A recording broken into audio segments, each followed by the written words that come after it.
super excited today to bring on Eric Froehlich. Some of you may know him from the poker world. Some of you guys may know him from the Magic the Gathering world, but super excited to have Eric on the show today to get a little bit of his backstory and see how he rose to prominence in two different games. Eric, what's going on, man? Thanks so much for hopping on the podcast.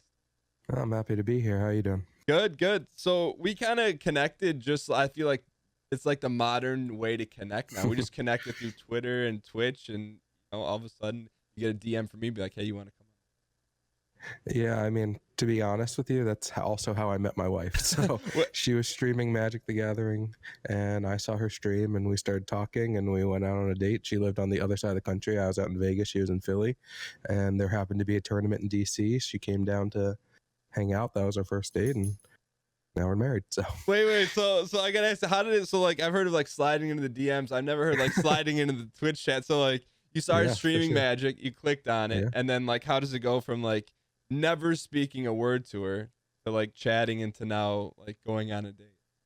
So Magic's my thing, I'm pretty good at Magic. And so I would, watch a lot of streams. Don't get me wrong. Obviously I watch your stream. I watch a lot of streams. It's something I do. It's always on in the background. At no point in my life do I not have Twitch open. So maybe I'm not always paying attention. Maybe I am. And so, I'll check in, I'll see some plays. I'll see, people, saying some fun stuff, and maybe I'll stick around for a while. Sometimes I just stick around for 5-10 minutes just to see what it's all about. I like to show support. I mean, I've been playing Magic for 25 years, so anyone new getting into the game, I think is great. So I want to show support there when I can. And, you say something in Twitch chat, and then sometimes people are just like, wow, that's Efro, and they kind of blow it up. And she's like, I have no idea what that means or who that is, but okay, cool. And, we just got to talking at some point, and worked out. So amazing. Were you just casually watching, or were you giving her like tips like, hey, wait till next turn to do your thing, or were just casual?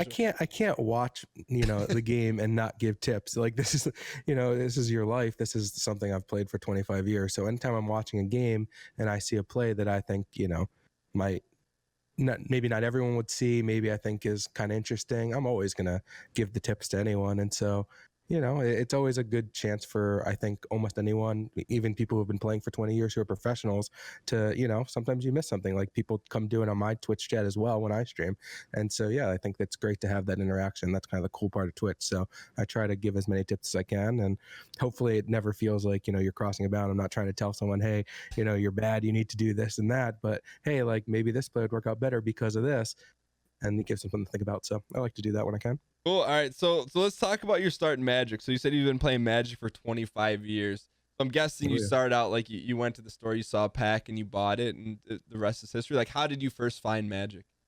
So this was 5th grade for me, and fads were popping up. Like, Pogs was the big thing, I think, right beforehand. And so we had a very cool, I went to a, gifted and talented elementary school. We had a great 5th grade teacher who ended up winning Teacher of the Year, won various awards. And basically what he did was set up the entire class as, I don't know the best way to put it, like a society, but had like government and banks with interest. And within the classroom? Within the classroom, we had like a banking system. We had, all the normal stuff you see in school with like president, vice president, but that's not real. It doesn't really exist in elementary school. So it was like a class thing where you held offices and hours, and you had your own shops with our fake money, and we had our desks into to like little societies or countries with our own.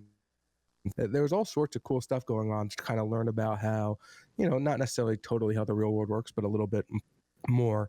And so it would turn out that when these fads came in, especially with everyone being able to sell things and trade things for this fake currency, which we could then use to buy things from the classroom and other cool stuff, it was Pogs. And then after that was Magic, and everyone played, all the boys, all the girls, everyone played Magic. This is what we did during our, society time, what we did during lunch, and just everyone played. So, once the first few people started playing, I of course asked my parents to take me to the store, get me some of these cards. They looked really cool, and we did that. We went to the store. What was the first set that you bought that you remember? This was revised. Okay. So Legends was just kind of coming off the shelves. Dark was kind of just coming, it was a little bit more expensive than anything else. And then Revise was kind of the big set. Not that I knew that there were other older sets at this point, but yeah, it was Revised at the time.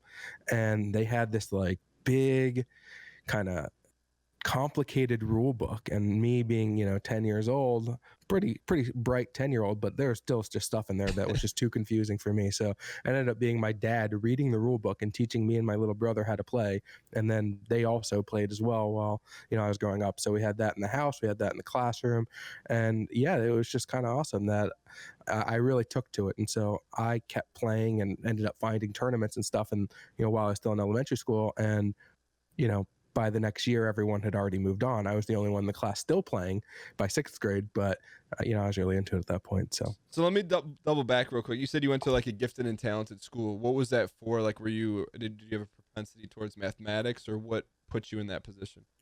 Yeah, I mean, I ended up going to Thomas Jefferson High School for Science and Tech, which I think is the #1 public high school for at least a really long time in the country.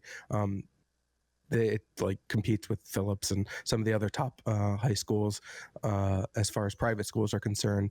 But that, is in Northern Virginia, and I think the average SAT score for our graduating class was in the mid 1400s. So it's like pretty bright school. A lot of people going to MIT and top colleges. And but for elementary school, I don't think there was any kind of propensity. It was just like you tested after second grade. And a lot of the schools were just kind of a little bit slower. So in first and second grade, I got pulled out for exactly what you said, mathematics, more than anything else, as just, hey, we're doing stuff in the classroom that's not really going to be interesting to you. You already understand addition. We don't need to do addition here. So for that, I would go to the 4th to 6th grade classes and do math with them. And then, kind of come back for some of the other things because they didn't have that for everything. And then there are obviously a lot of students that are in the similar category. There was a bunch of gifted and talented schools. There's multiple classes per grade level. So I mean, it's hundreds of kids in just the small region that were in this. So it's not anything super special. But do you remember how you felt at the time? Did you feel like, hey, like I think I'm smart, or hey, this is different, or was just kind of like this is just your life, and hey, when it's math time, I go to 4th grade? Yeah, I don't remember the exact actual emotional feeling, but I do know how bored I was in school. And I remember in second grade being given the papers to do the grading. So, I mean, these are, at this point, 30 years ago. It's not like my memories are super sharp, but those type of things, are going to kind of stick with you. It's like, hey, this is, a little bit below where I want to be. Now, I went to gifted schools the rest of my life from that point on. And there was actually these two twins that I grew up with who were so much smarter than me, and they ended up both going to MIT. And honestly, I fell out of touch with them after high school. But I mean, they were always like multiple, like I was doing college math in 7th grade, and they were multiple years ahead of me. Really? Like they could run circles around me, and these were like two of my closest friends. So I never felt like extremely smart because I wasn't the smartest in my group, I guess. Yeah. But certainly above average. And then that also caused me to be a little bit brash growing up, especially playing Magic. I'd be 13 or 14 and I'd be the best in the shop. And I didn't really have any reservations about letting people know about that. Like, what would you say? So like a young teenage Eric, I couldn't tell you. Honestly, I don't have a great memory for it. Especially because I'm pretty quiet and reserved now, and have been ever since I kind of went to high school, and I didn't feel like I was necessarily top dog or anything. But I've seen like reports and things from Magic related stuff of just like me basically trash talking in that. and so just knowing that was kind of more my personality when I was, 12, 13, to kind of, make sure everyone knew that, hey, I'm going to beat you and this is why. I mean, I'm glad that ended up leaving my system at some point, but it's weird to think about, how different I was, I think, growing up. All right. So you talked about, everyone that you played Magic with, at least at an early age, kind of moved on to other things. And then you started actively seeking out your first tournament. Are you talking like at your local card shop, or are you talking like a Grand Prix type setting? Or so Grand Prix started in 1997. So this was a couple years after I started playing Magic. And it just turned out that I believe it was the second one of all time, maybe the first one in the country, was in Washington, D.C., which is I grew up in Northern Virginia. It was about a 20-minute drive. So I convinced my dad to take me to that. And they had 2 divisions. They had the junior division and, the senior division. And I ended up making top 8 of the Grand Prix at 13 years old. Of the senior division or junior division? The junior division. What was the limitation on that? Was it like under 18 or something? I don't remember. I think you had to be under 18. I think you had the choice that you could still play the senior one, but they had junior pro tours at the time. Oh, that's and this didn't last all that many years, but this, it qualified me for my first pro tour, and it was my first like big tournament experience. So your first tournament, you got top 8, you said? You qualified for? It wasn't my first ever tournament, but this was one of the first Grand Prix of all time. Like I had played pre-releases at the time were pretty big events. Like I remember my first pre-release was hundreds of people. And I had a winning record, but I didn't make the top 8 of that. But, that was Alliances, which was, I don't know, I think 95, 96, probably 96. But yeah, that was like, I think my first tournament where I got like a DCI number and, was able to start playing competitively. And then this was, April of 97, I believe, or somewhere around that range. I think the Pro Tour was in April of 97 because we ended up moving. Our move into our new house, which was only down the street from where we were living at the time, ended up getting pushed back. So I had to skip my first Pro Tour. But yeah, I did qualify for the first time at 13. So then, like, when you went into it, like, were you surprised you qualified, or like, did you expect to qualify? Or you're just like, I just want to go have some fun, or were you going in there like, hey, I'm going in this thing to win? I know, what was your mind? Do you remember what your mindset was at the time? I mean, it's over 20 years ago, so I don't have a great memory of my mindset, but I don't think I was surprised.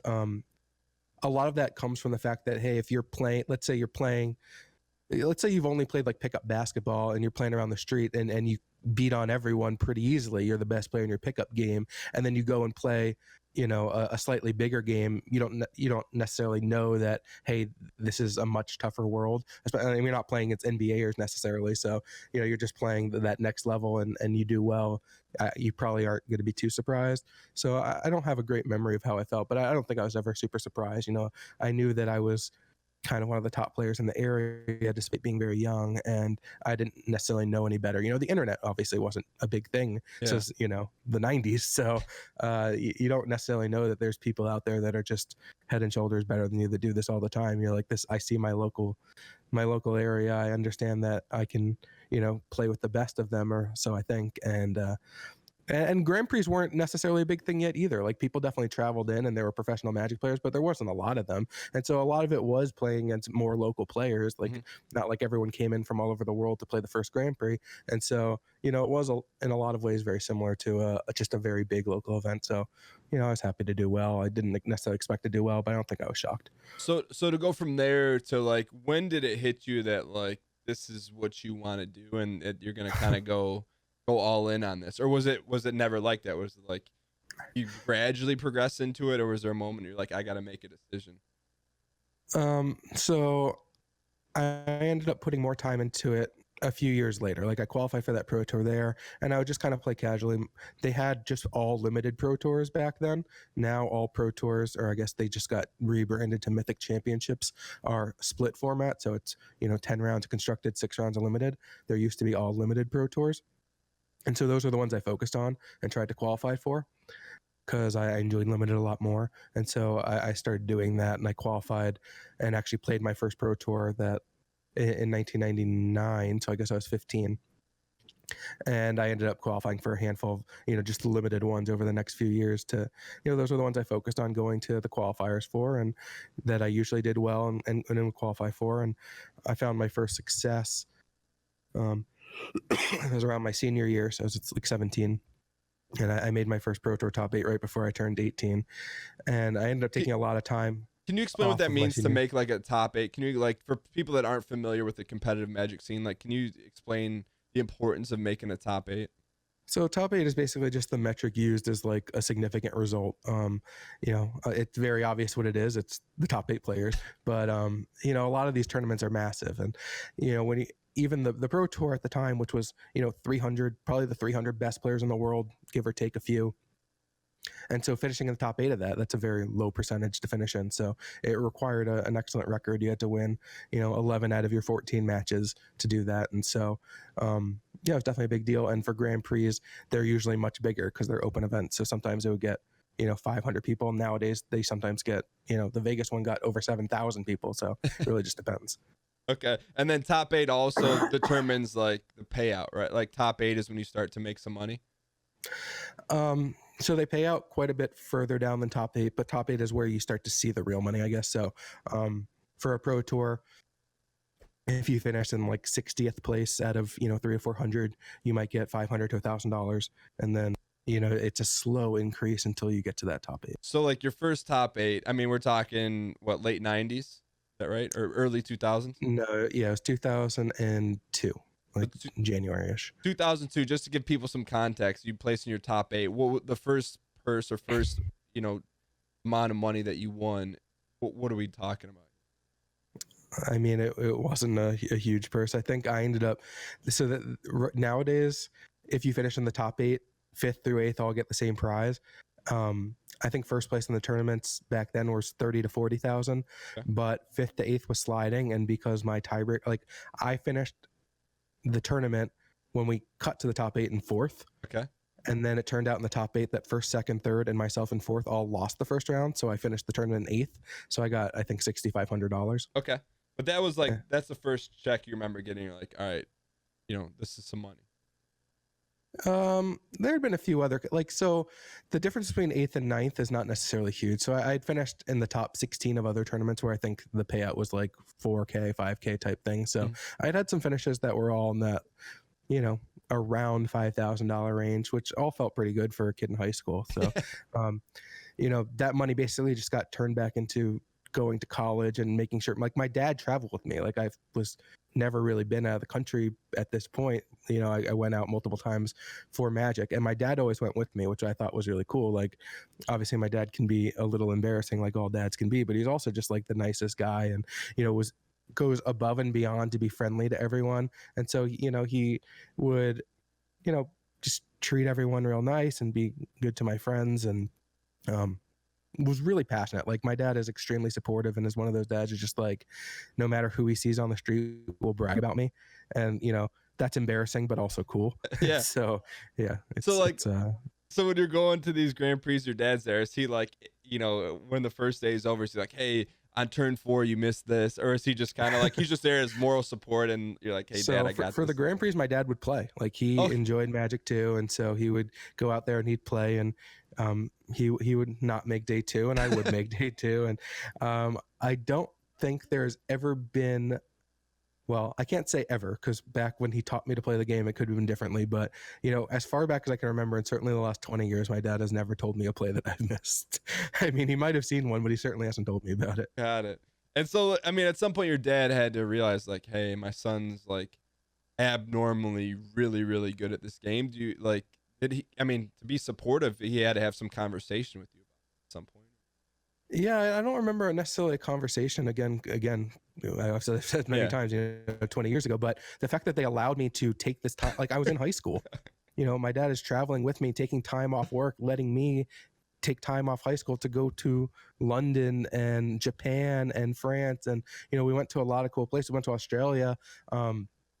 This is serious time away from studying and working, and I was a smart student, and I didn't really apply myself super well and still had good grades, and I did early admission to college, and so I had already been accepted to the school that I wanted to go to, so it was a little bit easier to maybe take a little bit more time away that senior year to go play Magic. But yeah, I mean, my parents were always supportive of me and whatever I want to do. I mean, I also ended up leaving college to go play poker, and my parents have never said a negative thing about that either. So that's just kind of the type of parents I had, who really care about my success and my happiness, but they put happiness above all else. And I think they've always trusted me to kind of, do the right, like I also never in my life have gotten in trouble. I've never done drugs. I've never got caught, I don't have anything on my record. I like how you said got caught. You didn't say that I haven't done anything wrong. You're just like, I just haven't been caught. I'm just joking. No, I did say I've never done drugs. That one I have, but I've never been like, in trouble, I guess, so to speak. And so you haven't given them a reason not to trust your judgment. Right. And so I've made a lot of good decisions in my life. And so the fact that I wanted to kind of take more of a gamble on the on myself, I guess, and taking more time away from the traditional thing of studying and going to school and, you know, getting a normal job to you know, do gaming and various other things, especially, you know, at that time it's just so different. Nowadays I feel like it's a much easier thing just because there is so much out there. Like Twitch didn't exist, there was no, you know, YouTube stars, like this wasn't a thing. So, you know, wanting to take this path was definitely the road less traveled. And yeah, my parents never said a bad word about it. I'm just trying to visualize that conversation your parents are having with your teacher. Hey, I'm gonna take my son to Japan to play this card game so he can have a chance to win copious amounts of money. That you so don't worry about it. We got this under control. And your teacher's like, yeah, you know. But the one thing I do remember very vividly, actually, from high school is that I never talked to anyone about it. Like Magic was so nerdy, like so nerdy. I get that, it.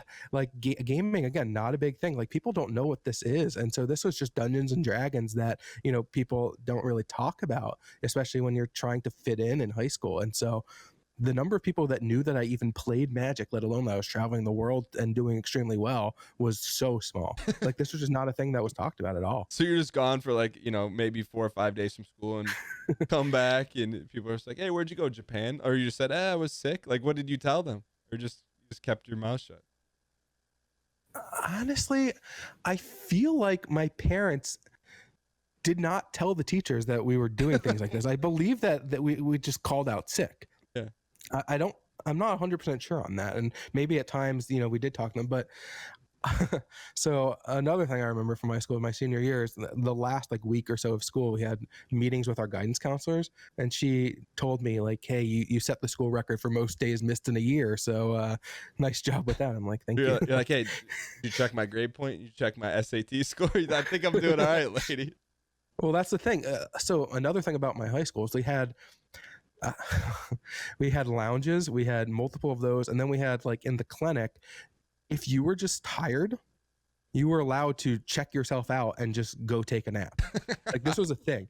And 90-something% of the students would never do that because they were very big into learning, and they didn't want to miss out on this education, and were very driven in that way. And I wasn't. It just wasn't a thing I was big on. So I did take advantage of the system quite often.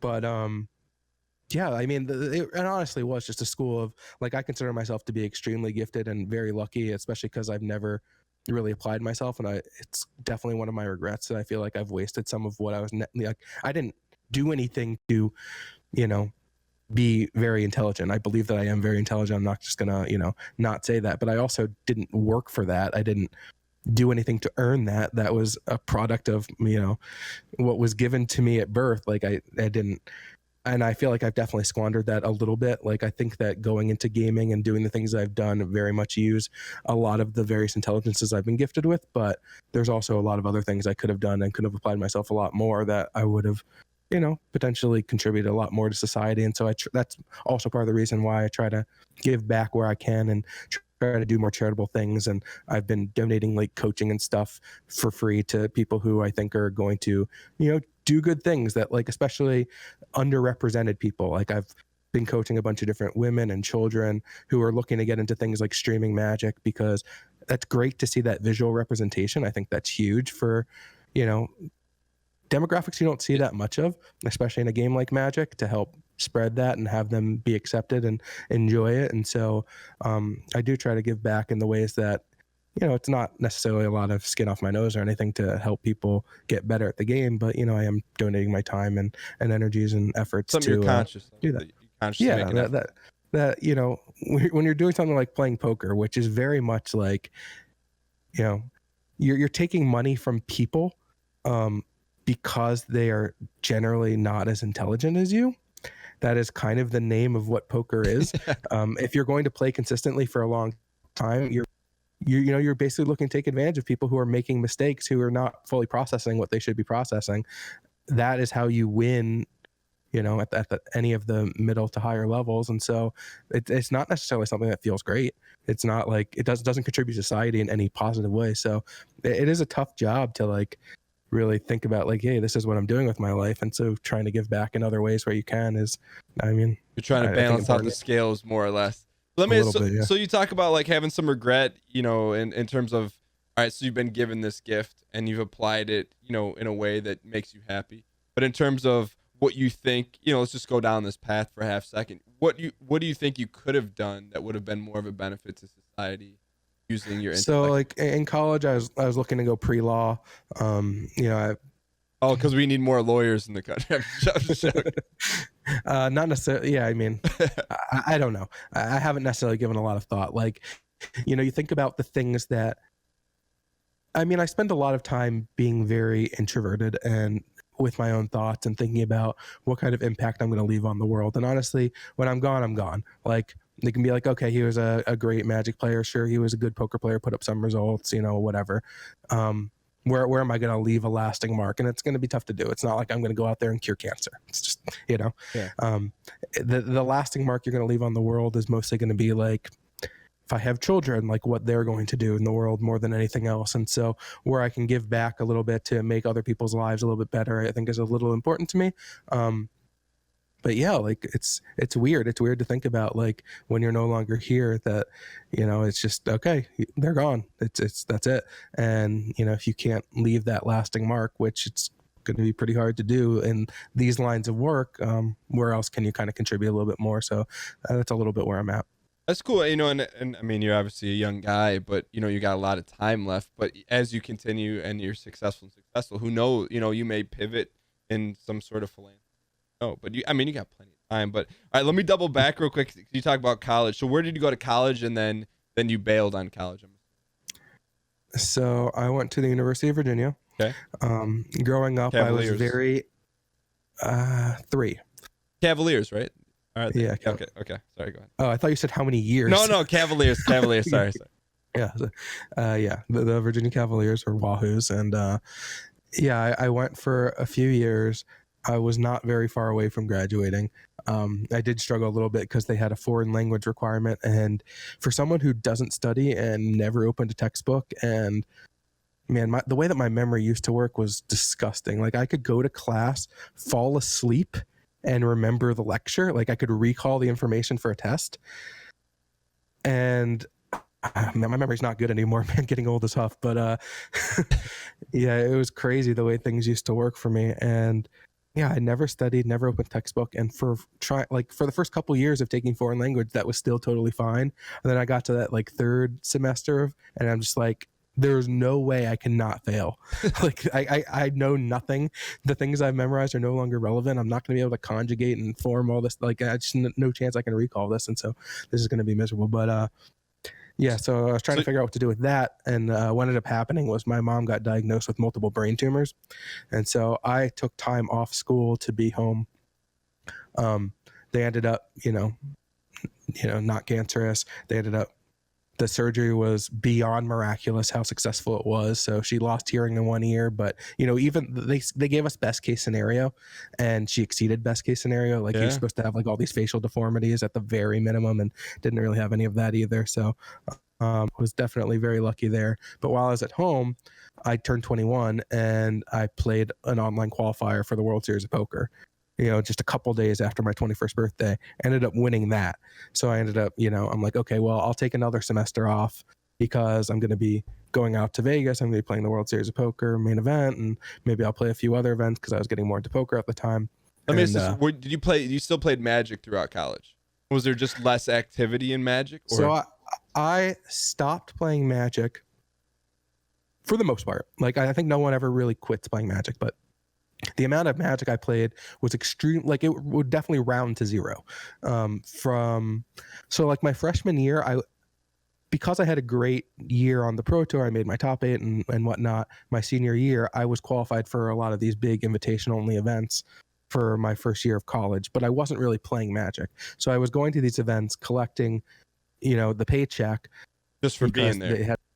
They had this thing called the Master Series, which was didn't last more than a couple years, I don't think, but it was 32 people. Last place got 2,000, first place got 30 or 40,000. I think it was 30, and it was single elimination, and so it was just 32 people, and if you win, you get 4,000. You win, you get 8,000 type thing. And so I was qualified for this from doing so well the last year. So, and these happened at the Pro Tours themselves. So just from playing the Master Series, I would also, might as well play the Pro Tour while I'm there. My results were bad. The Pro Tour I ended up making top 8 in one of the Master Series events, or I think I finished in the top 4 and got, I think, 10,000 for that. But my Pro Tour, because this was happening at the same time as the Pro Tour and I wasn't really practicing and I was in college, I didn't take the Pro Tour seriously at all. I just ended up dropping out after just a couple rounds. I'm like, I don't really even have a deck for this. So, my results were definitely starting to get worse and, wasn't taking it seriously. And then by my second year of college, I think I was not even really playing. What were you doing with that time that you previously were spending building decks, testing decks? What did you do with that time, instead of playing Magic? I tried to live a little bit more of the college life. I wasn't a partier or anything, but, I was living on my own for the first time. While I wasn't a big partier, I am extremely into sports. Yeah. And growing up, I was really into Duke as a kid, especially Duke basketball, obviously not like really big on anything else. But so going to an ACC school kind of meant a little bit more to me for those reasons. And, by the time I got closer to college age, I hated Duke. I mean, I grew up in Virginia and wanted to go to Virginia at that point. So kind of made sense that I wasn't too into Duke anymore. But growing up watching, Grant Hill and such was pretty exciting for me. And so, I would go to, the sporting events and, so you're just living your life. You're basically like, hey, well, I was also playing a lot of poker, which I was underage. I wasn't 21 yet, but online poker was a thing. I was able to buy in with I think my parents' credit card, and they gave me approval, at 19, and I was getting pretty good. I was winning, not big. I wasn't trying to play big, but it was fun. And it was another way to kind of, I've always enjoyed those games that kind of let me use my brain. And, I grew up playing sports. I played baseball, basketball, football kind of growing up until I was, high school age and realized I wasn't actually athletic or anything. But, these are the things I really enjoyed. And so finding a new way to kind of stretch out my mind now that what ended up happening was there's a big poker boom happening and a lot of the people in Magic all moved on to poker. And so all the people that I hung out with at the Magic events, and a lot of the reasons why I stopped going wasn't because Magic wasn't fun anymore. It's because one of the main reasons to go was that there were so many great people and so many like-minded people. And so I would go, my number one reason was to hang out with all my friends. That was the reason I want to travel the world to do this. I don't really enjoy traveling in general. It's uncomfortable. I like being in my own bed, etc. But once everyone started kind of moving on and playing poker and, living their life, everyone's kind of turning 21. Everyone was a few years older than me. I was kind of the youngest in my group. I just didn't have as much desire to try to compete to get back and hang out with people that I didn't really know, and was trying to figure more out in life and play poker and do college and whatnot. Okay. So in college you start to have some success playing poker. You qualify for the World Series of Poker main event the day you turn 21, or the day after you turn 21. A few days after. And then so you go to the main event, and how did that shake out? So the way the World Series works is that it is a literal series. So it's like a month and a half of big poker tournaments. And so I went out with a couple friends and I decided to go out there with $5,000. The minimum buy-in for any of these 40-something events is $1,500. So not really properly bankrolled for this venture. And I go out and I play the very first event, $1,500 no limit event. Get dealt my first hand and realize I've never even held playing cards in my hand like this before. I'm like, well, this is so weird. I'm just so used to clicking buttons now, having these cards, not really sure how to fold them and whatnot. Well, you played Magic, but were there sleeves on your Magic card? Yeah. I know what cards feel like, but at the same time, you're trying to play a hand of poker and you want to make sure that, you're sitting close to two other people who can, use their eyes to see your cards, and you've never tried to protect your hand before. Magic, you just hold your hand normal, in front of your face, and the person sitting across from you can't see it. You can put it face down on the table. In poker, I'm I've never thought about this before. I mean, it's not really complicated. This isn't rocket science to not show people your cards, but having never done it before is still a weird experience. Yeah. And so I play that, and last some number of hours and end up losing, and the next day is another event and I play that, and another 1,500, another 1,500. This one's pot limit, and I lose, and I'm like, all right, well, I'm out here for probably another month. I've got $2,000 left and all the tournaments are $1,500. This sucks. What was I really thinking? And so my two friends go down to play the third event, which is a $1,500 limit event. Limit was kind of my thing. It was the thing I played the most of online. That I definitely thought that I was the best at the time, although looking back at was probably just actively bad, but everyone was bad, so it was fine. And so they both go down to play, and I'm just like, all right, I'm not going to play this. I'll just figure something out. Like, I don't know how much money I'm going to need just for being here, let alone for, if I find another tournament I really want to play, or if I want to play side games or something like that. It's not like I have more money. And I'm sitting in the room, and I like remember thinking exactly this to myself. I'm like, well, if I go down and play, there's like a 99% chance I regret it, whatever. If I sit in the room, there's a 100% chance I regret it, because, I'll always wonder what would happen. So I end up, getting in the shower, going down, playing. I win that event. And first place, won the whole thing. First place, yeah. How much did you take down in it? $360. $360,000. Yep. So you're essentially down to your last $1,500, more or less, your last tournament buy-in. Yeah. And you go win the thing. Yeah. And it was crazy. Like, it also just so happened that the first few events were so big that year, because this was, again, right after the poker boom. ESPN was out there filming the first event, and because it was so big, it went long. So they were planning on filming the second event, and they had no intention of filming the limit event because it's a little bit slower and more boring. But because the first one got pushed so far, they couldn't do the second one. And so then mine ended up getting filmed and put on ESPN. And I was the youngest one to ever win. I just turned 21. So yeah, it was pretty cool. So what was that moment like when your first like massive win? Like, do you remember? Like, you have to. It's got to be like a photo for someone who's got a memory like you. It's got to be like a photograph in your head, right? Or no? Yeah, like the weirdest part about it was that I don't remember feeling nerves, which is super weird for the amount of money on the line and my age. And I believe a huge part of that is because obviously it was nowhere near the size of stage and nowhere near the size of money, but playing under the lights and cameras, match of magic for, $10,000, I feel like it set me up very well for being more comfortable in this environment. And I wasn't really well spoken. I'd never really done interviews and things like that. And so looking back on it, it's kind of embarrassing. Like, I consider myself to be well spoken now, and I think that I can do a good job, representing myself and communicating well. I don't think that was always the case. And so 21, being like asked these questions, especially after I win, I'm the youngest to win, got asked, a bunch of stuff over the next month, because I'm out there and I'm just playing all the events, because I got, hundreds of thousands of dollars in the safe and chilling. But it was crazy. I mean, I also did some splits with, my two friends who had been playing, that, I was staying with, and, having everyone down there. Like, I think that I won the last hand at like the second day we were playing, and it was like almost 6 a.m. Like, they don't do that anymore. They don't make, like, there's a hard cutoff around 2 or 3 a.m. You send everyone home. Here, they're just like, we're going to play to a winner. And so, especially with the ESPN film crews out there, they weren't going to send them home and bring everyone back. And so, it was pretty delirious at the time. And, it's definitely after 5 at this point. And I end up being able to call home because my parents live on the East Coast, and, they're getting ready for work at this point. I'm like, yeah, I won this event. What did they say? We're like, what? I believe there was some amount of screaming, but it was, it's weird. I mean, I was 21. I wasn't trying to take poker seriously. Honestly, I never really had intention to be a professional poker player. And even after winning this event and like that next year, I definitely strongly considered kind of taking a huge step back from poker. I got offered sponsorship opportunities and these various other things where I'm like, it's felt irresponsible to not continue down this path.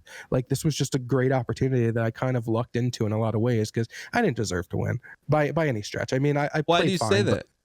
I think that I wasn't very, like, I don't remember exactly how I felt at the time. Like, I thought that I was a good player. Looking back on it now, I know that I wasn't. Like, I think that everyone, for the most part, when I say everyone, most people were quite bad at the game. And right now, most people who play professionally are quite good. Like, right now, I can't compete anywhere near the highest level. They put in so much time. They're so smart. They use these solvers that they spend hours studying every day to know all the percentages and what they should be doing at every spot. I have no interest in doing that. So I can't compete anywhere near the highest level. I can do all the regular math. I can put people on ranges. I can, compete in any field that is not all top players. Mm-hmm. But when it comes to the top players, I'm nowhere near them. And that didn't really exist at the time, but I think I was making like so many basic mistakes at the time. I mean, a lot of people were making them, so it doesn't necessarily mean that I wasn't, kind of towards that upper tier of players. But man, the people who knew what they were doing must have had just like an actual massive edge, because I don't think I did. So you think maybe on your first win, there's some bad players there, and with your combination of having that background in Magic, having been under the lights before, and then having your mathematical skill, that was enough for you to overcome any mistakes you made to win the whole thing. And also a lot of luck.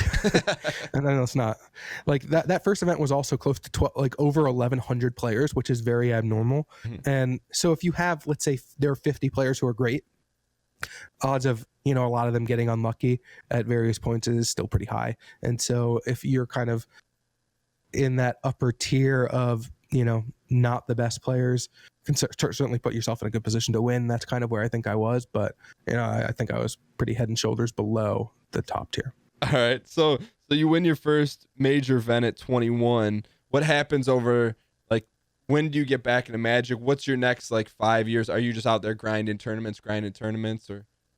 So I played a little bit of Magic. I played a Pro Tour here or there, a Grand Prix here or there. Definitely played with friends. Definitely followed the scene. But again, the people that I hung out with, the people who I still considered myself friends with, even though none of us were really going to Magic tournaments anymore, still weren't going. Mm-hmm. And so it wasn't until 2009 that a lot of the people that I really cared about seeing started getting more into Magic again. So at this point, everyone's kind of 25 to 30 getting back into Magic. And so I started taking it a little bit more seriously. What ended up happening was the first Pro Tour in 2010, Wizards of the Coast just contacted me. Scott Larrabee, the tournament manager, this is something I've talked to him about many times over the years beforehand. I'm like, hey, why don't you just ship me that invite, because they've been doing that with, David Williams was big into poker and Magic, and, now Master Chef, I guess. But they'd given him some invites and talked to him about, coming to more things. And they said they were going to do similar things for me. They wanted me to, help promote Magic and poker and other things as well. So they finally gave me an invite to that. And I was so happy. Like I was just getting off a plane from a poker tournament. When I got the email, I was literally planning on, the next poker tournament. That was the same weekend as this Pro Tour. I'm like, well, forget that, let's go to this Magic event. I ended up finishing 30-something place. I didn't put a lot of practice or time into it. Someone ended up giving me a deck, and it ended up being very bad. And I realized I still had it when I was still put up a winning record with this just absolute monstrosity of a terrible deck. And so I'm like, all right, maybe Magic is still something I can play. Ended up qualifying for a few more Pro Tours for the rest of that year. And then at the end of 2010, I qualified for the World Championships and ended up finishing in the top 8 again. So at that point, I was qualified for a lot of stuff. And I haven't really looked back since. I've only skipped one Pro Tour since that one in 2010. And it was just because it was in the middle of the 2011 World Series when I was still kind of big into poker. And it was just in the middle of the World Series. I didn't want to take 2 weeks off because it was in Japan. It wasn't really easy to just go to and come back. So so between 2002 and 2010, very little Magic. You played poker, and I'm guessing you made a career and living.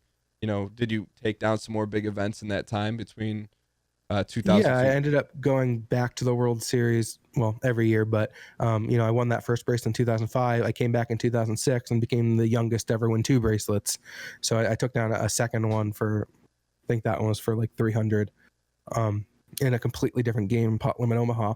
And I think that I had a really bad series outside of, obviously when you finish first, it's a good series. But if you took away that finish, I think I might have had maybe no other cashes and 30 events or something fairly high and ridiculous to, really strike out on. But, when you hit the jackpot once, it's kind of all you need. Yeah.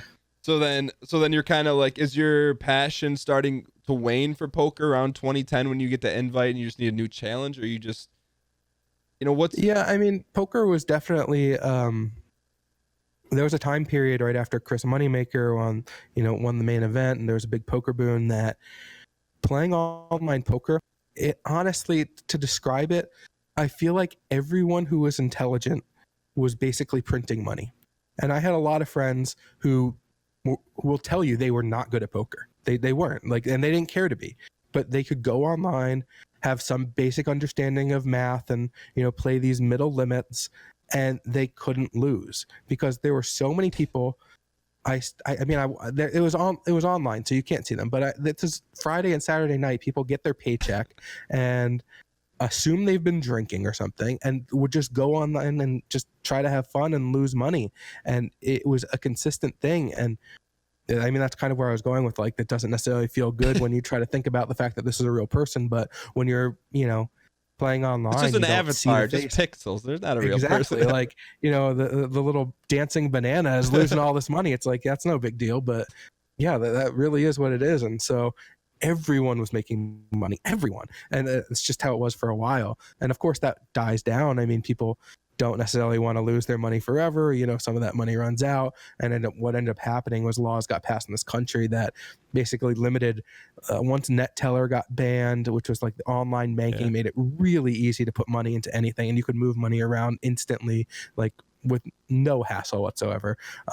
They really made it harder to get money on. And then, of course, online poker ended up getting banned in the country. Is that Black Monday? Was it Black Monday or Black Friday? Black Friday, yeah. What year was that? I think it was 2012. Okay, so 2012. At this point, you're already. Are you out of poker? Yeah. No, I was still pretty big into poker. Like I've been. It was 2011. Okay. That's all right. So about a year after you get that celebrity invite back to Magic. Yeah. It did make it a little bit easier to figure out how I want to divide my time. But the weird thing about poker is that there's cash games where you're just putting money on the table and playing against people, and then there's tournaments. They're totally different, and how you approach them and how you want to play hands. And if you're playing in a cash game and you put $100 down, and you get put into a spot where you're getting 2-to-1 on your money, and your odds of winning are 40%, you should take it every time, right? Like if I tell you we're gonna roll this 20-sided die for $100 and I'm gonna give you 11 numbers, you're gonna take it every time. Like it's just not a thing. Like, but once your risk of ruin, you're playing a tournament, those numbers change. Like you can't necessarily take every 30% chance when you're given 75% that is out there, because a lot of times you're gonna lose, and maybe you'll have better spots, and then where you're getting 2-to-1 and you're 50-50, which is obviously a lot better spot. And so you got to really figure out where you're going to put your edges. And so figuring out the best way to approach both of those games is doesn't necessarily have a ton of overlap. And so I had been kind of transitioning away from these cash games to try to become a good tournament player. And once, this hit, there weren't really as many opportunities to play these games. There wasn't opportunity for me to practice playing cash games again at the limits I was accustomed to. So I basically had two options. I could go play the stakes I was used to, these higher stakes at a casino, with people who were totally familiar with the game and would crush me. So I'd be paying a lot of money for lessons, or I could play much lower stakes, really struggle to get my head into it.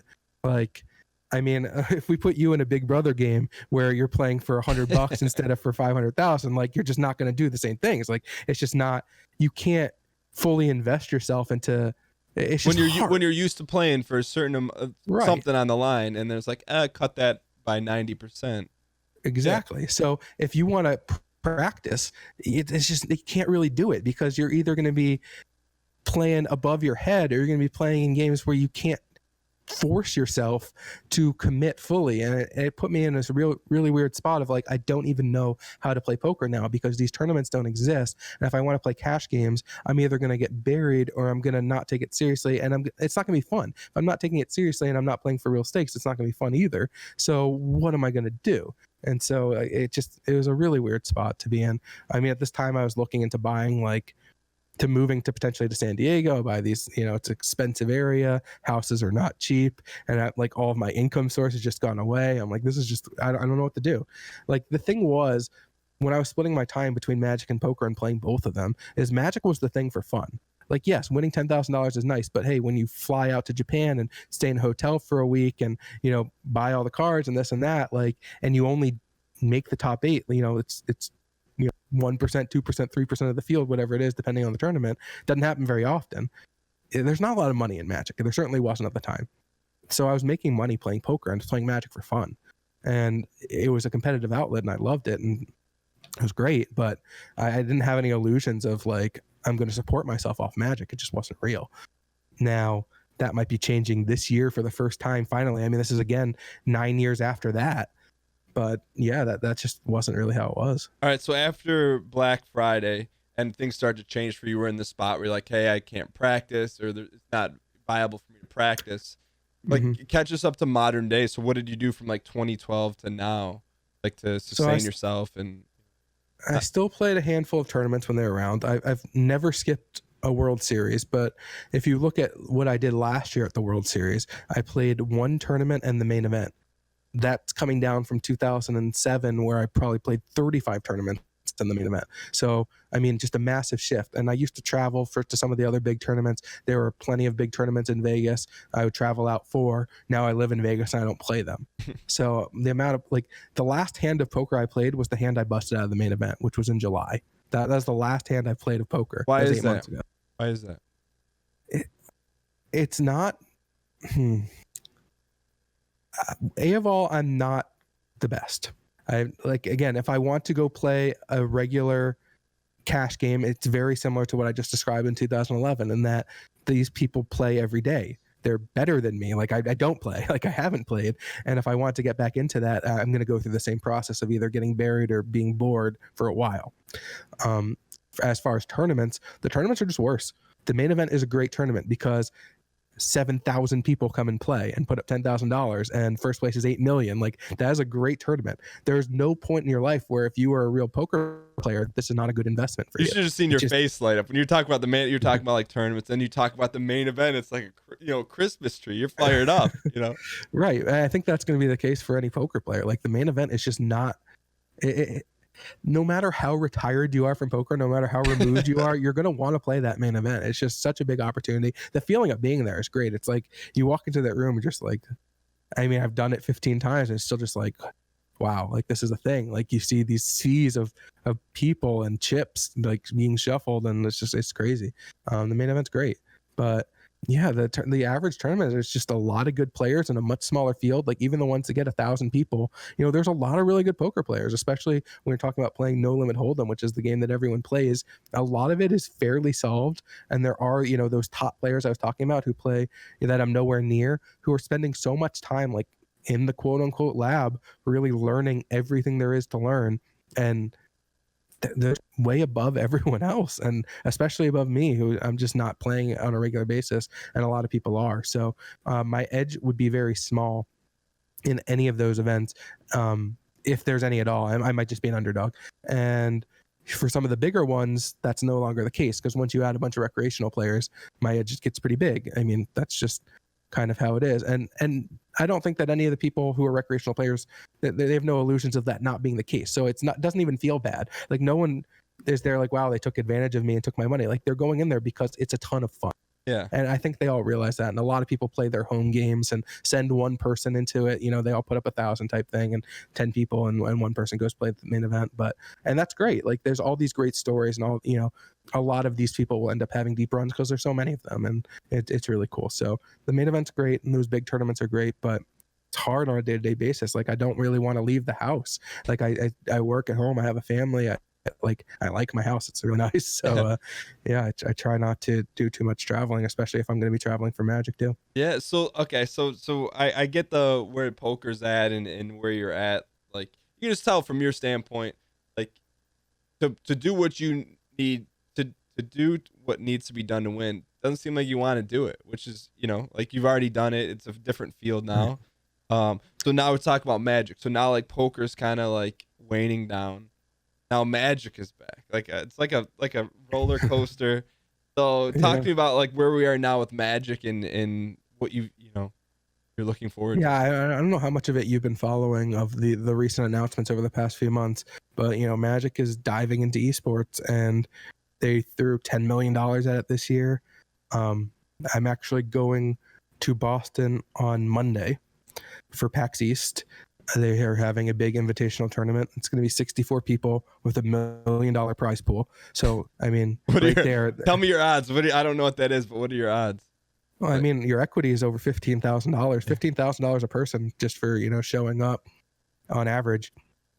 No, it's very top heavy. So even fifth place in the tournament doesn't realize their equity. Like fifth place does not get 15,000. So first place is 250, and the top four gets a huge chunk of that million. But yeah, last place still gets 7,500. So it's going to be a big event. They're really looking to showcase Arena. I think Arena is great.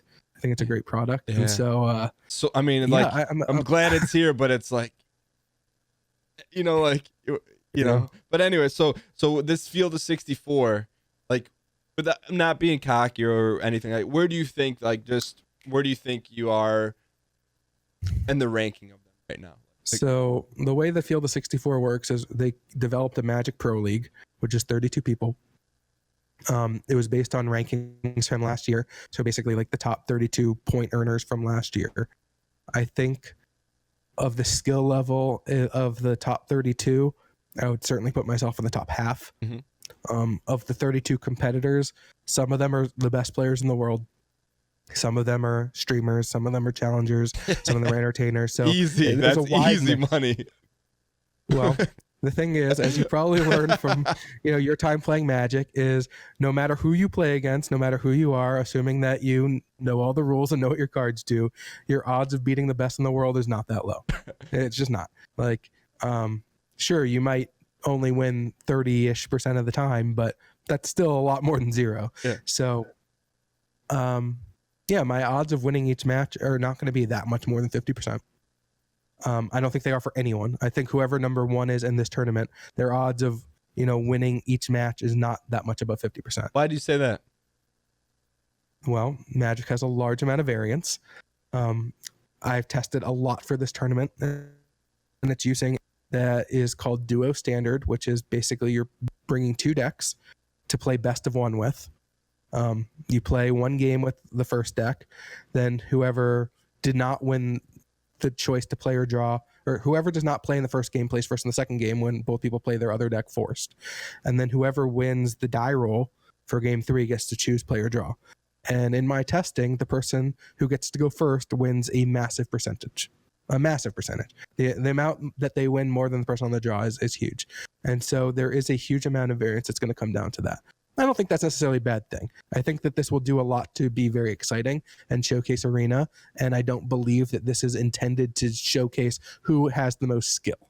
So you're saying Magic put together a massive event at a gaming conference and set it up so that it's the most exciting to watch, not necessarily to showcase the best person who can mathematically figure. So they are inviting the best players. So you will see lots of high-level gameplay, but there will be a lot of things that come down to more variance. And I think in a lot of ways that's still exciting. And I think that especially right now, like especially today, like March Madness getting started, seeing the Cinderella stories, people love it. Like being able to watch this, streamer, this, that's 24-year-old female from Brazil beating the best player in the world. That is exciting. Like as a fan watching that at home, I would enjoy that. And I think that makes total sense. And seeing someone beat me, I mean, obviously I don't personally want that to happen, but as a fan of Magic, that is fun to watch. And so, yes, I think that that showcasing the very best skill and watching people, like a lot of the problem with Magic as an esport and being broadcast is that it can be slow. If you sit there and think for a long period of time, especially with paper Magic and you're drawing cards and you're manually shuffling takes so long. Like this is slow and can be tedious to watch. And Arena takes a lot of that away. And seeing fast-paced gameplay and exciting top decks and cool animations really adds to the viewer experience. And I think that's great. And I think that's where Magic probably needs to go to get into that next level, because esports is kind of where it's at right now, and it's going to hurt the paper game a little bit, and I think that's totally fine. The paper game it's still the best game. The fact that Magic is the best game means that it will thrive in both of these situations simultaneously, and the paper game's not going anywhere, and there are things that Arena can't do that paper works out very well for, and they're continuing to support the tabletop Mythic Championships and will for I think a really, really, really long time. So no concerns there, but this is just different. This is a showcase, invitational, more spectacle event. I think it's going to be really exciting. And I think that my odds of winning any round is like 52%. Well, I'm looking forward to it. Now I got a horse in the race. I'm going to watch it, but I don't want to see you go down to like Jimmy1234 on Twitch that's just playing Magic and he's got like a loud personality. I may just don't let that happen. Can you promise me that? All right. So that's exciting. So upcoming. So now you'll play the main event in poker, but now are you gonna try and go for a full go, like make this thing a run at Magic, given all the money they're pumping into it? So that's a great question, and it's hard to answer because this is the first year. This is the first year of Magic Pro League and diving into esports, and I'm very lucky to be included. I have no illusions that I'm guaranteed to be there next year. I don't know how. I don't think that Wizards of the Coast or anyone knows how it's going to even work next year. Like, this is the first dive in, and when you're going into esports and you're looking to have teams and looking to potentially bring in big sponsors from this and that, what they're going to use and what metrics are going to be important and who's going to be included in the future is totally up in the air. And so I have no idea whether this is something that I will be included in next year. And luckily, I'm at the point in my life where I've been very lucky to have the success I've had. I have a lot of options for a lot of things to do. I love Magic, and so if I'm presented the opportunity to continue doing this, I'm going to keep doing it. Like, there's a reason why I signed the contract to do it this year. I'm having a lot of fun. We're just getting started. I think it's going to be a great year. I hope to be included next year, but I have no idea. And so yeah, it's really hard to know. Like, it's so up in the air right now. Hopefully everything's really successful. Hopefully I'm successful and get to be included in the future. But I don't have the answer to that. So can I ask you what you're contractually obliged for? As much as you can tell, like, are there more events that are not announced that you're not allowed to talk about? But like, is there anything? Yeah. So there's two different contracts. One of them is to stream Arena. It boils down to basically 10 hours a week for 40 weeks, and that contract is for I believe around $20,000. Oh, you don't have to tell me that, but yeah. No, that's public. It's public information. Okay. Anyone can look it up. I believe. And yeah, and then there's another contract that involves being in the Magic Pro League, and we get again, it's like a $50,000 contract, but you're required to play this tournament and several others. Of course, I'm thrilled to be invited to them and go to all of them, but it does, I do have to, pay my way there and make sure that I'm there and, competing at the best level. And, there's certain things that, restrictions that you have as far as, sponsors that you can take on and, what you can and can't do. But there's a handful of these Mythic Championships that used to be called Pro Tours, that you play with paper cards. There's going to be a handful of Arena Mythic Championships that are going to be, played on Arena. And then there's this invitational event. And then for just a handful of people, there's going to be the World Championships, which is only going to be 16 people, and only like 4 of the 32 NPL people are going to be in it. So that's going to be really exclusive. And I believe that's going to be another like 16-person $1 million tournament. So huge. My odds of getting into that are extremely small, but, obviously I'd love to. I will say this. Hearing you talk about Magic, it's similar to hearing you talk about the World Series of Poker main event. Like, there's this like radiance and you're like fired up, and it seemed like it's an exciting time for Magic and an exciting time to be eFro. Exactly how I feel. Yeah, for sure. I mean, it is really exciting. I mean, there's so many possibilities and there's so much potential, and it's exciting that, part of me is like, man, it would have been cool to be doing this when I was, a little bit younger, and I've been doing this for years at this point, now that I'm mid-30s and been playing Magic for 25 years. It's awesome that it's going in this direction, that Magic has been so successful. There's a reason why I've been playing for 25 years. It's a great game. And so it's run by a lot of great people. I have a lot of friends at Wizards of the Coast. I have a ton of friends who play Magic. So even if it doesn't include me going forward, assuming it's successful, that's still great. And I think that even more than just being a Magic player, I'm a huge Magic fan. Like, nobody watches more Magic than I do. And I actually tweeted this earlier today. There was one morning a couple days ago I woke up where I was actually, for a moment, disappointed that I was qualified for this tournament because of how exciting I think it is going to be to watch. And of course, a minute later, I shook it off. I'm like, well, that's ridiculous. Playing this tournament is great. Like, well, that makes no sense. But like, that's kind of partially how I feel. Like, watching Magic is so exciting. I watch every event. And I really enjoy it. I mean, it's such a big part of my life, and seeing high-level commentary and the best players in the world play, it's always going to be fun for me. And so I watched when I didn't really play a lot of Magic during that time period. I was playing more poker, and I watch everything now. And the fact that Twitch is so big, and that there's so much content available on YouTube, and that it's awesome. It's great, because I was also the type of person, like, I grew up playing online poker, or not grew up, but for many years I played a ton of online poker. My DVD collection is massive. I have a wall of DVDs from floor to ceiling, because I used to always want something on in the background for, while I played. There's a lot of downtime. And this was before, Twitch and YouTube were huge, and there just wasn't that content available. And so now I have this ever-changing content, and it's obviously it was also before Netflix and such. But yeah, that was kind of where I was at. I've owned just thousands of DVDs of this is what I used to do while I just sat in my room playing poker all day. I miss this. So you've been playing Magic as we wrap things up. You've been playing Magic for 25 years. When you go to a Magic event, like if people come up to you and be like, or has it? Yes. I've signed thousands of autographs and taken lots of pictures and whatnot. The weird, like when you go to a Magic event and that happens, it's not really that weird because, I am known in Magic. Like I have a lot of Pro Tour top 8s. I'm in the Magic Hall of Fame. Like if you follow Magic professionally, you know who I am. That makes sense. The weird part is when we go out to dinner in Vegas or random places that are just totally, because I'm not like a real world celebrity. Like I don't even think I have 20,000 Twitter followers. Like, so as far as Magic celebrity is concerned, sure. Like, but real world celebrity, I'd say no, not even close. So when someone approaches me in a place that has nothing to do with Magic, that's a little weird for me. It definitely happens, a handful of times a year, but that's definitely a weird thing. Way more than poker. Like, what about when you like coming off that? Yeah, poker was never poker. It happened, but it was not because I haven't really been on TV all that much for poker. Yeah. Like I was on winning a bracelet for one episode of an ESPN event that honestly, like if I wasn't me and I watched that episode and as a huge poker fan, the odds of remembering that person who could look like so many other people, like there's no knowing that that's exactly who it is. Like it's just not a big thing. This isn't, again, it's not like, Big Brother's on every day, like you watch an hour, at least 3 times a week if you're watching every week. Like this was 1 hour episode of one thing as opposed to, months of multiple episodes a week. This is not like a recurring series.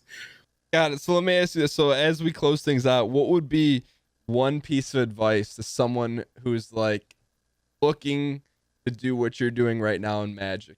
And there's a young Eric listening and on the East Coast and the DC, Virginia areas, like that's what I want to do.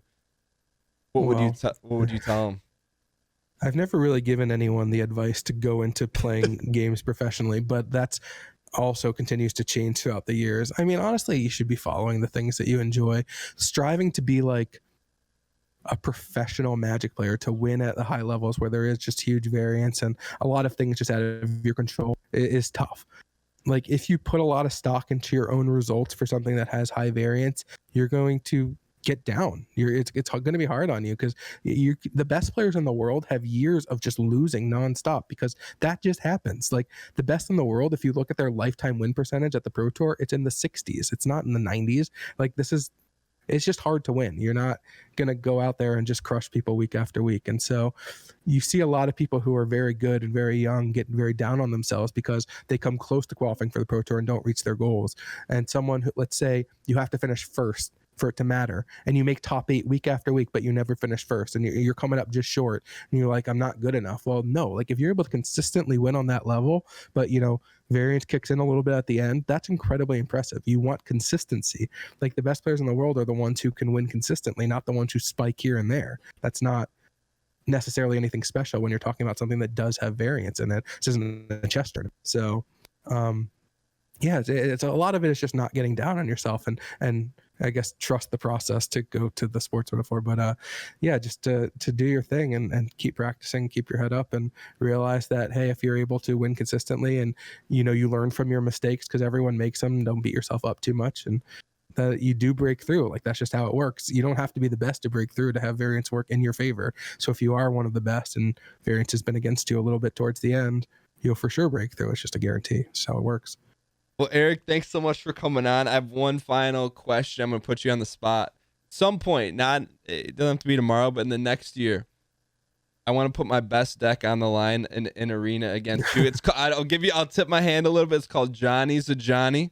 And okay. I don't think you can beat it. You're talking to one of the most inexperienced Magic players of all time, but I'm going to put it on the line. So when you're done, when you got some downtime, it doesn't have to be streamed. I just want to see how it stacks up against you. And that leads me to my final question. When you're on this big PAX East tournament, Are we going to see flashes of the teenage Eric that's going to be talking smack in the middle of the matches? Or is there any chance we're going to see that? There's always a chance. There's always a chance. But yeah, maybe we'll do Ephro's funeral at some point and really just set it all up. As your unhired personal manager, you talk about wanting to maybe get back into, Magic next year, get the same invite. Why not be like the Phil Hellmuth of the modern day Magic era? There's totally some merit to that, and a lot of the reason why I wouldn't do that is really far from my personality. Yeah.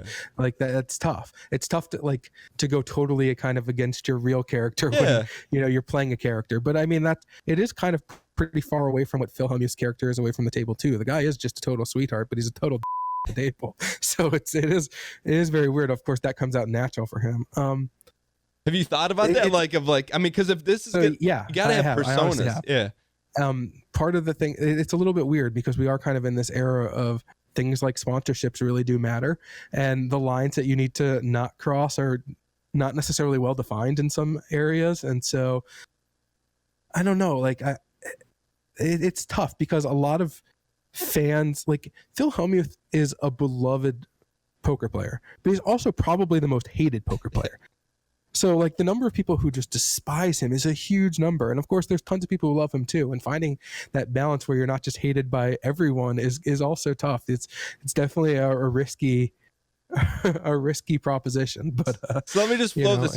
You could win the PAX East tournament and be happy, or you could lose and be wildly remembered as you're maybe the anti-hero in the Magic world. There's a huge camp for Eric, a huge camp against Eric. But no, I mean, it'd be interesting to see. I'm gonna watch to see what you do because I think it's gonna be fun. But I'm with you. I feel like in poker and Magic, you hear about the Phil Ivies and stuff, but the first name I could think of when I had to pull one was Hellmuth, just because he's a character. I mean, the one thing for me, and the thing we didn't really touch on this, is that I've definitely struggled a lot with mentally handling things because there's a lot of downswings.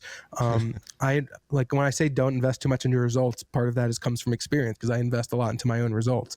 If I do a lot of losing, I feel like I need justification because if I know I'm playing great but I'm losing, I don't necessarily know that the world knows that I played great. And so that's a lot of what Phil does is explain hey, you don't understand, you don't even know how unlucky I just got. It's it's crazy. It's well, anyone who knows anything knows how unlucky you just got because it's very obvious. I can see 20%. Yeah, we get it. But it can be hard. And especially when, things were not great at home, when I was, single and struggling in relationships, when I was, dealing with other things in real life. And I would invest a lot of myself into the games, into Magic or poker, I would use it as an escape. I would use it totally as a mental escape where I'm going to focus all my energy on this instead of maybe the negative things going on in my life. And then I would lose, especially for things totally out of my control where I did everything right and it just didn't work out because I got unlucky. That was so hard to deal with. And so I would definitely struggle with, feeling like I was going to spiral just emotionally, just I don't know how to handle this. I spent a lot of years building up an online persona of pushing people away, of being more negative online, especially once Twitter became a thing, because the first time I won my first bracelet, the big thing, I didn't really go to any of these online forums, but people would send me links of people just saying these horrible things about me. They never met me. They're like, oh, look, this overweight kid winning this tournament. Look at this loser. It's just people insulting you because you were successful was a very common thing, especially, the internet not being as big. It's obviously getting bigger and bigger, but yeah, that was a real thing for me. And so I would push people away and definitely put up these huge walls and, use social media to kind of be hey, I'm not really approachable. And that was a kind of intentional thing of just I couldn't handle dealing with more people. How did you dig your way out of that? Hey, you're dealing with personal. A long time. There's still people who put me in that same box. This is not so many years removed that people say this stuff to me all the time and assume that I'm this incredibly salty person, that I just am mean and negative things that I think are very far away from my actual personality, but that I've kind of set myself up for. So I don't blame them.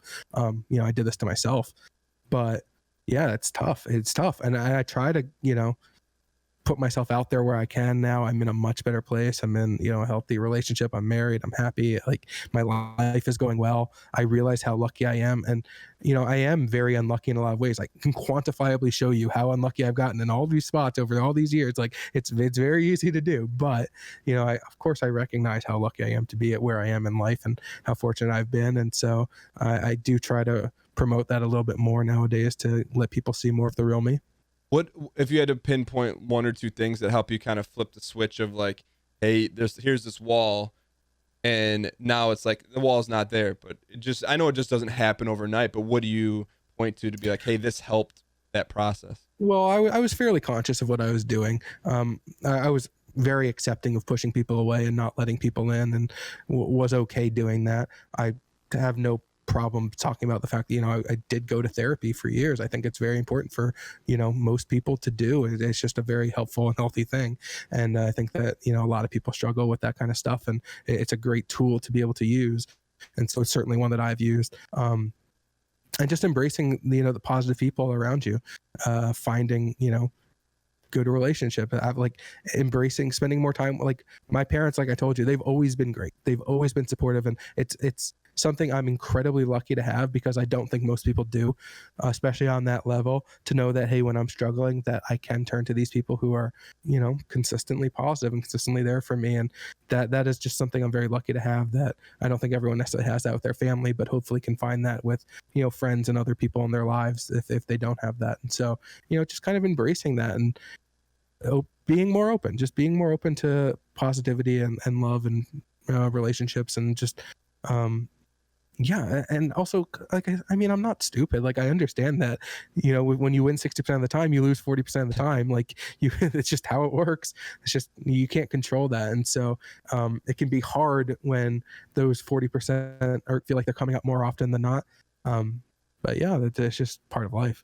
It seemed like kind of what I'm taking away, you know, on the back end of this interview, is that you seem very grateful of, you know, everything from the beginning of like when you said, hey, I'm gifted, but you said it in a way that's likable, because you're not like, hey, I'm this smart guy. You're like, I realized I didn't do anything in particular to get this. So, you know, it seemed like you're very grateful and you know, for all the success you've had, you know, humble. And I think a lot of people are going to take a lot of things from this interview. So, you know, Eric, I appreciate you taking time out of your day to hop on the podcast, and want to personally wish you best of luck in this upcoming tournament. I'm going to be looking for a little flash, a little pizzazz, something. Just like, give me a little something, because I know you're gonna do well. I can't really give you anything if I just lose my first two matches. I'm done. Well, that's how you got it from single tier from the first one. Just something, just, you know, smash the computer. But no, thanks so much, man. I really appreciate you coming on, and I enjoyed hearing your story, and I think a lot of people are gonna do the same. So if people want to get in touch with you, the de-walled Eric, the Eric where you're gonna, you know, what's the best way for people to get in touch with you, or at least follow what you got going on? Yeah, I mean, I try to stay as active as possible on Twitter. My handle is @efropoker. You know, I respond to most things that get sent to me there, and I try my best. And then on Twitch, what's your? Also efropoker. Yeah. Okay. Do you have a schedule, or you just go? When do I need one. I really need one. It's been tough with, like, you know, trying to figure out these big tournaments, and then, you know, just my day-to-day life. I've been streaming a little bit too much, like late at night Pacific time, so like really late at night Eastern time. But I'm going to try to start streaming somewhere in that like 10 to 11 a.m. Pacific for at least a couple hours on some of these weekdays, and try to just get out there more often, just to, you know, at least see how it goes. We'll see. Cool. All right, Eric, thank you so much for coming on the podcast, and, you know, it was really a pleasure, and we're all going to be wishing you best of luck throughout the year in your Magic events, and in particular in the PAX East. Appreciate it.